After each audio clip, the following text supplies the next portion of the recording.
नमस्कार। यो tech support India पर मैं कौशल किशोर एक बार फिर से आपका हार्दिक स्वागत करता हूं।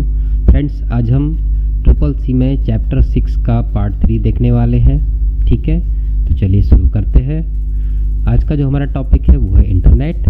इसमें हमें क्या क्या देखना है: network medium, application of internet, websites and URL, introduction to IP address, ISP and role of ISP, internet protocol, modes of connecting internet by hotspot, Wi-Fi, LAN cable, broadband, USB tethering, and identifying and use of IP address, MAC address, IMEI numbers of various devices।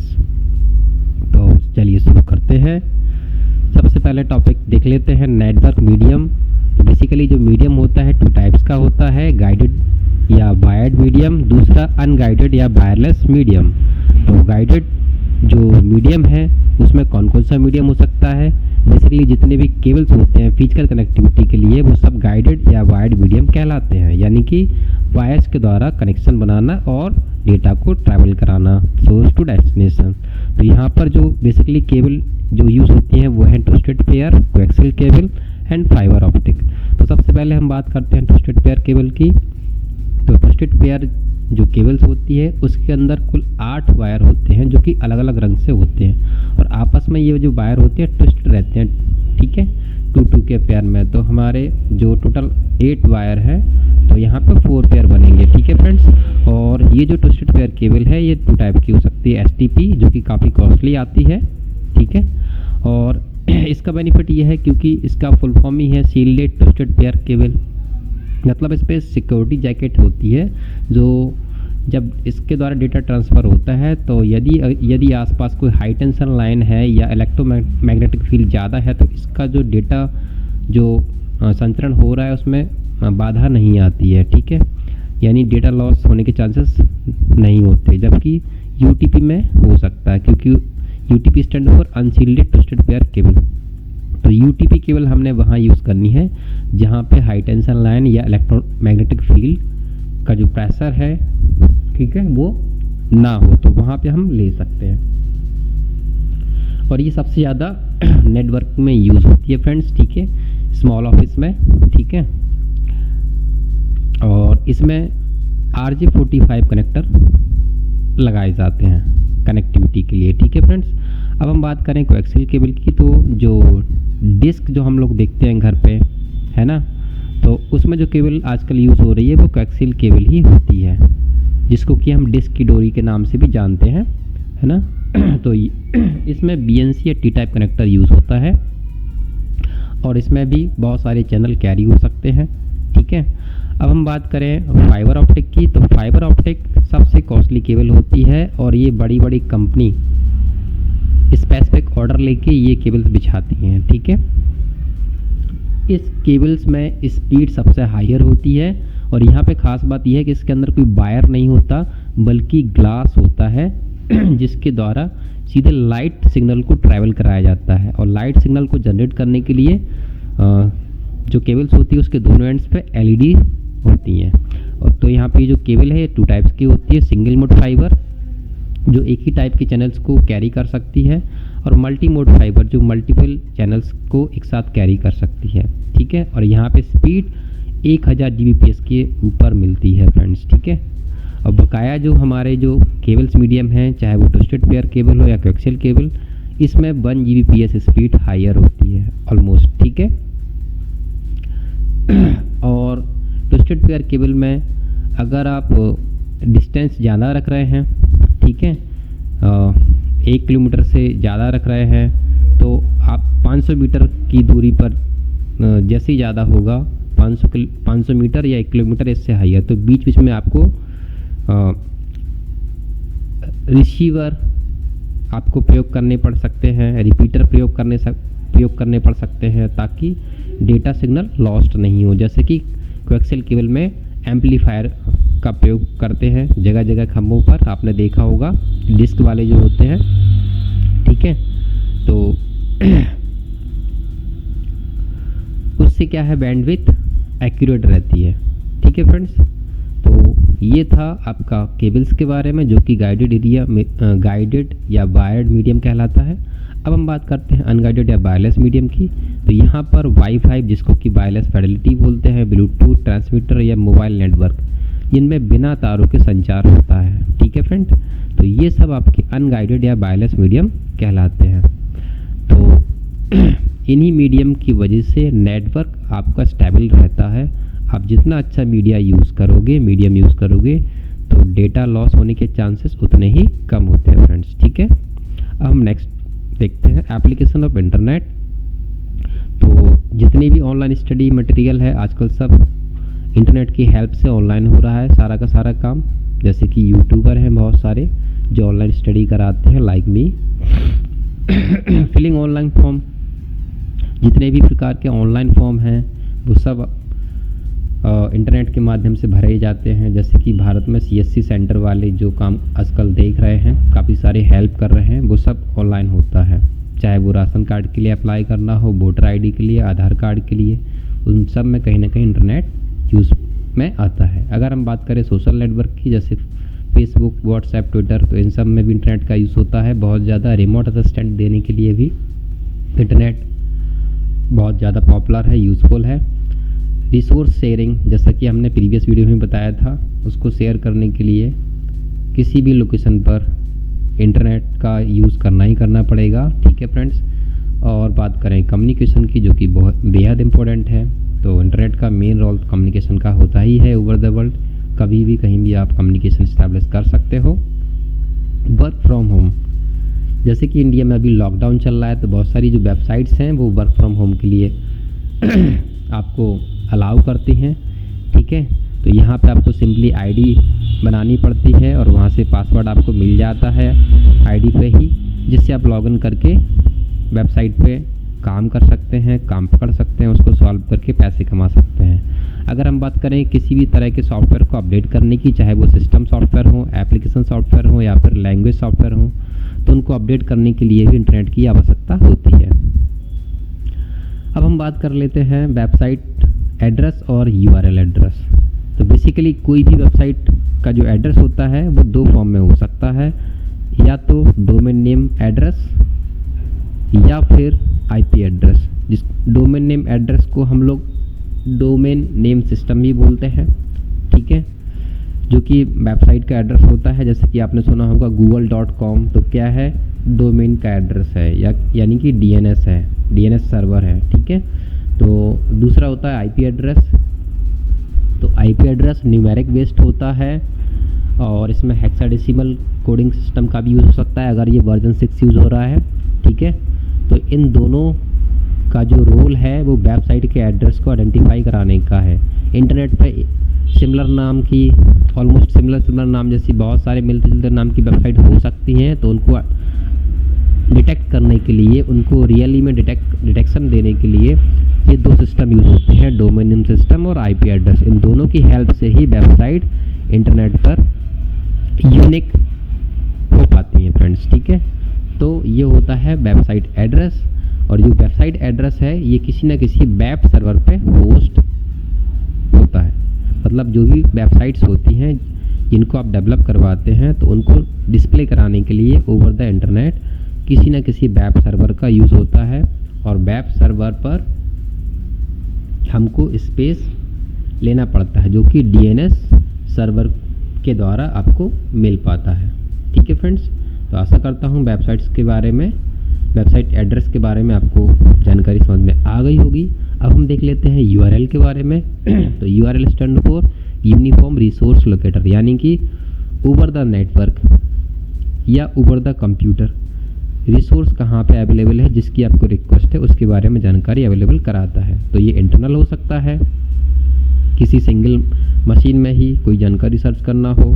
ठीक है, और external भी हो सकता है। External दो तरीके से होता है, एब्सोल्यूट एड्रेस और रेफरेंशियल एड्रेस। जैसे मान लीजिए आपने एक्सटर्नल का मतलब है इंटरनेट से या किसी अदर नेटवर्क से कनेक्टिविटी आपने बनाई, टाइप किया और सर्च किया किसी स्पेसिफिक वेबसाइट्स को।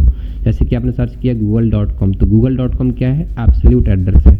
अब गूगल पे जाकर आपने कुछ नया चीज़ें सर्च करना शुरू कर दिया, तो अब जितने भी एड्रेस बनेंगे वो रेफरेंशियल एड्रेस बनेंगे। ठीक है फ्रेंड्स, तो आशा करता हूँ यूआरएल और वेबसाइट एड्रेस आपको समझ में आ गए होंगे। अब नेक्स्ट देख लेते हैं, इंट्रोडक्शन टू आईपी एड्रेस। तो आईपी एड्रेस बेसिकली होता क्या है, logical address of your computer machine. आपकी कंप्यूटर मशीन का लॉजिकल एड्रेस होता है, यानी कि परमानेंट एड्रेस नहीं होता। ठीक है, कभी भी अपडेट हो सकता है।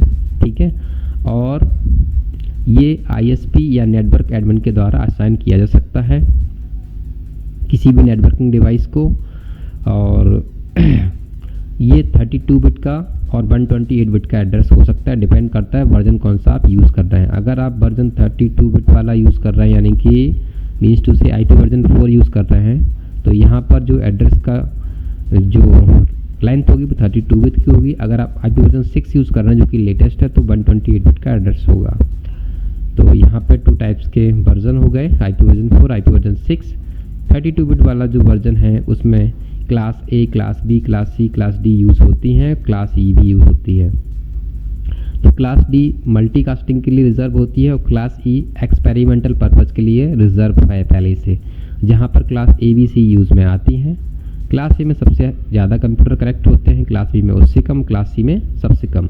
अगर हम बात करें जब हमें बहुत बड़ा अब्रॉड हमें नेटवर्क बनाना हो तो हम क्लास ए की रेंज लेंगे, उससे कम बनाना हो तो क्लास बी की, उससे सबसे छोटा नेटवर्क बनाना हो तो हम क्लास सी की रेंज को फॉलो करते हैं। ठीक है, अगर आप इन क्लासेस के बारे में डिटेल्स में जानकारी चाहते हैं तो प्लीज़ आप हमें कमेंट करें, हम आपको डिटेल्स में जानकारी देने के लिए अलग से सेपरेट वीडियो बनाएंगे फ्रेंड्स।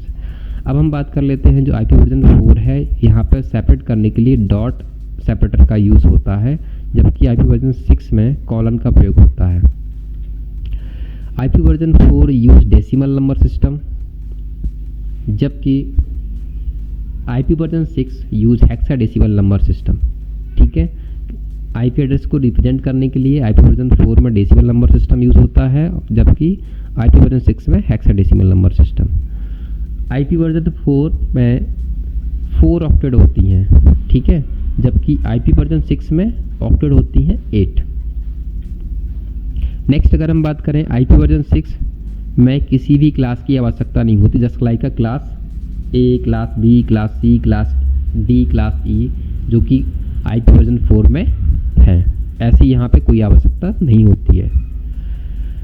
अगर हम बात करें किसी एग्जाम्पल की आईपी वर्जन 4 का ले लेते हैं जैसे, तो एग्जाम्पल ये हमने क्लास सी की रेंज का लिया है 192.168.1.1, जबकि अगर हम बात करें आईपी वर्जन 6 के एग्जाम्पल की तो यहाँ पर इस तरह का एग्जाम्पल हो सकता है। ठीक है, तो यहाँ पे देखिए 8 ऑक्टेट हैं जो कि सेपरेट हैं कॉलन से। ठीक है, जैसे कि पहली ऑक्टेट में ये है, सेकंड में ये है, थर्ड में ये है, फोर्थ में ये है, फिफ्थ में, सिक्स में, सेवन्थ में, एट्थ में ये है। ठीक है, अगर बीच में कहीं सिमिलर टाइप के ही नंबर सिस्टम यूज़ में आ रहे हो तो वहाँ पर डबल कॉलन का प्रयोग भी कर सकते हैं, जैसा कि मैंने यहाँ पे बताया है आपको। ठीक है, तो यहाँ पर सेपरेटर कॉलन यूज़ होता है, जबकि यहाँ पर डॉट ऑपरेटर यूज़ होता है। ठीक है, अब हम नेक्स्ट देख लेते हैं ISP and role of ISP. तो आईएसपी बेसिकली क्या होता है, इंटरनेट सर्विस प्रोवाइडर होता है, जो कि बड़ी बड़ी कंपनीज होती हैं, और ये बेसिकली वही कंपनी है जिनकी आप सिम यूज़ करते हो। Provide internet service to their customer, ये अपने कस्टमर को इंटरनेट की सर्विस उपलब्ध कराती हैं। It's connected with tier first companies, और ये किससे कनेक्टेड रहती है, टीयर 1 टाइप की जो कंपनीज होती हैं। ये वो कंपनी हैं जो नेटवर्क को स्टैब्लिश करती हैं, केबल्स बिछाती हैं, अपने इंजीनियर्स को काम पे लगाती हैं। ठीक है, ज़मीन के अंदर केबल बिछवाती हैं या वायरलेस के लिए टावर लगवाती हैं, समुद्र के अंदर केबल बिछवाती हैं, वो सारी की सारी कंपनी टीयर 1 कंपनी होती हैं, और ये आईएसपी को टेंडर देती हैं फ्रेंड्स। ठीक है, एग्जाम्पल के लिए idea, Aircel, Airtel, dolphin, BSNL, ये सारी की सारे आईएसपी होते हैं। ठीक है फ्रेंड्स, अगर हम बात करें भारत में टीयर 1 कंपनी कौन सी है, तो वो रिलायंस इंडस्ट्री है फ्रेंड्स। ठीक है, टाटा है। ठीक है, अब हम बात कर लेते हैं मोड्स ऑफ कनेक्टिव इंटरनेट। आप इंटरनेट से कनेक्ट अगर हो रहे हो तो कौन से तरीके से आप यूज़ में इंटरनेट को ले रहे हो, कैसे कनेक्टिविटी आप बना रहे हो इंटरनेट से, उसके बारे में यहाँ पे जानकारी है। जैसे कि आप हॉटस्पॉट्स का यूज़ करके इंटरनेट से जुड़ रहे हो, आप वाईफाई का प्रयोग करके इंटरनेट से जुड़ रहे हो, या फिर लैन केबल का प्रयोग करके जुड़ रहे हो, या ब्रॉडबैंड का, या यूएसबी थ्रेडरिंग का। ठीक है फ्रेंड्स, तो तो हॉटस्पॉट्स क्या होता है, एक कॉमन शेयर पॉइंट होता है इंटरनेट का, जहाँ मेन डिवाइस पे इंटरनेट आ रहा है वहाँ से शेयर है। अब ये हॉटस्पॉट जो है वाईफाई वाला भी हो सकता है या फिर केबल वाला भी हो सकता है, आपको ये दोनों बातें ध्यान रखनी है, ठीक है। तो वाईफाई से भी आप कनेक्ट हो सकते हैं, ठीक है, तो जो कि बहुत आसान है और काफ़ी पॉपुलर भी है। तो वाईफाई हॉटस्पॉट से अगर वाईफाई शेयर है और आपको उसका कनेक्टिविटी रूल्स पता है, रूल से मतलब हमारा यूज़र आईडी पासवर्ड, ठीक है, मेन पासवर्ड होता है, अगर वो पासवर्ड आपको पता है तो आप नेटवर्क से जुड़ सकते हो। और जैसे ही आप नेटवर्क से जुड़ जाओगे तो जो हॉटस्पॉट होता है जिससे आप कनेक्टिविटी ले रहे हो वहाँ पर रीडिंग पहुँच जाती है कि नेक्स्ट या जो नया जो यूज़र है वो कनेक्ट हो चुका है। आप लैन केबल के माध्यम से भी इंटरनेट से जुड़ सकते हो। अगर किसी लैन केबल में इंटरनेट आ रहा है तो वहाँ से इंटरनेट अगर आपने शेयर कर दिया तो आप किसी अदर कंप्यूटर पे लैन केबल से कंप्यूटर को ऐड करा सकते हो। तो लैन केबल से ऐड कराने के लिए यहाँ पे केबल्स ही यूज़ होगी, ठीक है। अब लेकिन डिपेंड करता है, जो लैन नेटवर्क है वो आप केबल वाला यूज़ कर रहे हो तो भी ठीक है, और अगर वायरलेस वाला यूज़ कर रहे हो तो वायरलेस तरीके से कनेक्टिविटी होगी, ठीक है। और यहाँ पर यूज़र का जो एडमिन यूज़र है उसका पासवर्ड और साथ ही साथ कनेक्टिविटी वाला पासवर्ड जो हॉटस्पॉट के लिए सेट किया होगा, दोनों आवश्यक होंगे। ऐसी ब्रॉडबैंड का होता है फ्रेंड्स, ठीक है, ब्रॉडबैंड से कनेक्टिविटी लेने के लिए तो ब्रॉडबैंड से हमको कनेक्शन लेना पड़ता है, ठीक है, और वहाँ से भी हमें यूज़र आईडी एडमिन वाला पासवर्ड मिलता है जिसको हम एंटर करा के नेटवर्क से इंटरनेट से जुड़ सकते हैं। नेक्स्ट अगर हम फाइनली बात करें यूएसबी थ्रेडरिंग, तो ये बेसिकली मोबाइल का फीचर है, सबसे ज़्यादा मोबाइल में देखने को मिलता है, और आप अपने मोबाइल में यूएसबी केबल लगा के कंप्यूटर में नेट कनेक्ट कर सकते हैं, ठीक है, और अगर हाई स्पीड वाला नेट है तो उसको शेयर भी कर सकते हैं। अब हम बात कर लेते हैं मैक एड्रेस की, ठीक है, identifying and uses of IP address, MAC address, IMEI, ठीक है, जो कि हमारा आज का फाइनल टॉपिक होगा। तो यहाँ पे हम सबसे पहले मैक एड्रेस के बारे में आपको बताते हैं। MAC address stand for media access controller, it is unique identifier for network interface.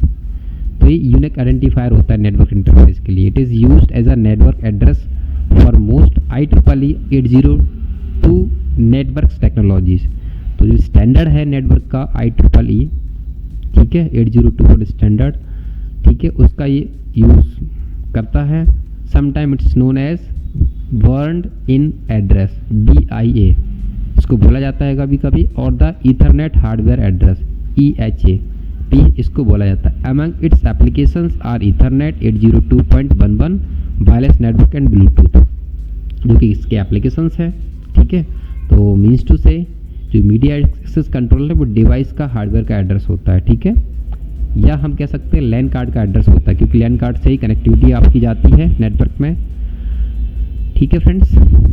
तो मैक एड्रेस यूजुअली मैन्युफैक्चरर द्वारा असाइन किया जाता है, मतलब जो जहाँ पे पार्ट बना रही है कंपनी उसके द्वारा असाइन किया जाता है। इसमें जो हाफ बिट रिजर्व रहती हैं वेंडर के लिए और हाफ बिट रिजर्व रहती है मैन्युफैक्चरर के लिए, ठीक है।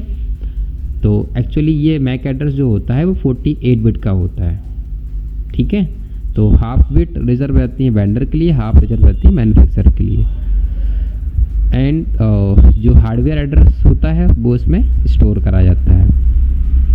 NIC is a computer circuit and that allow computer to connect to a network, network से जुड़ने में हेल्प करता है during network communication address resolution protocol, जो भी ARP प्रोटोकॉल होता है उसको फॉलो कराता है। साथ ही साथ for the internet protocol version 4 और नाइबर डिस्कवरी प्रोटोकॉल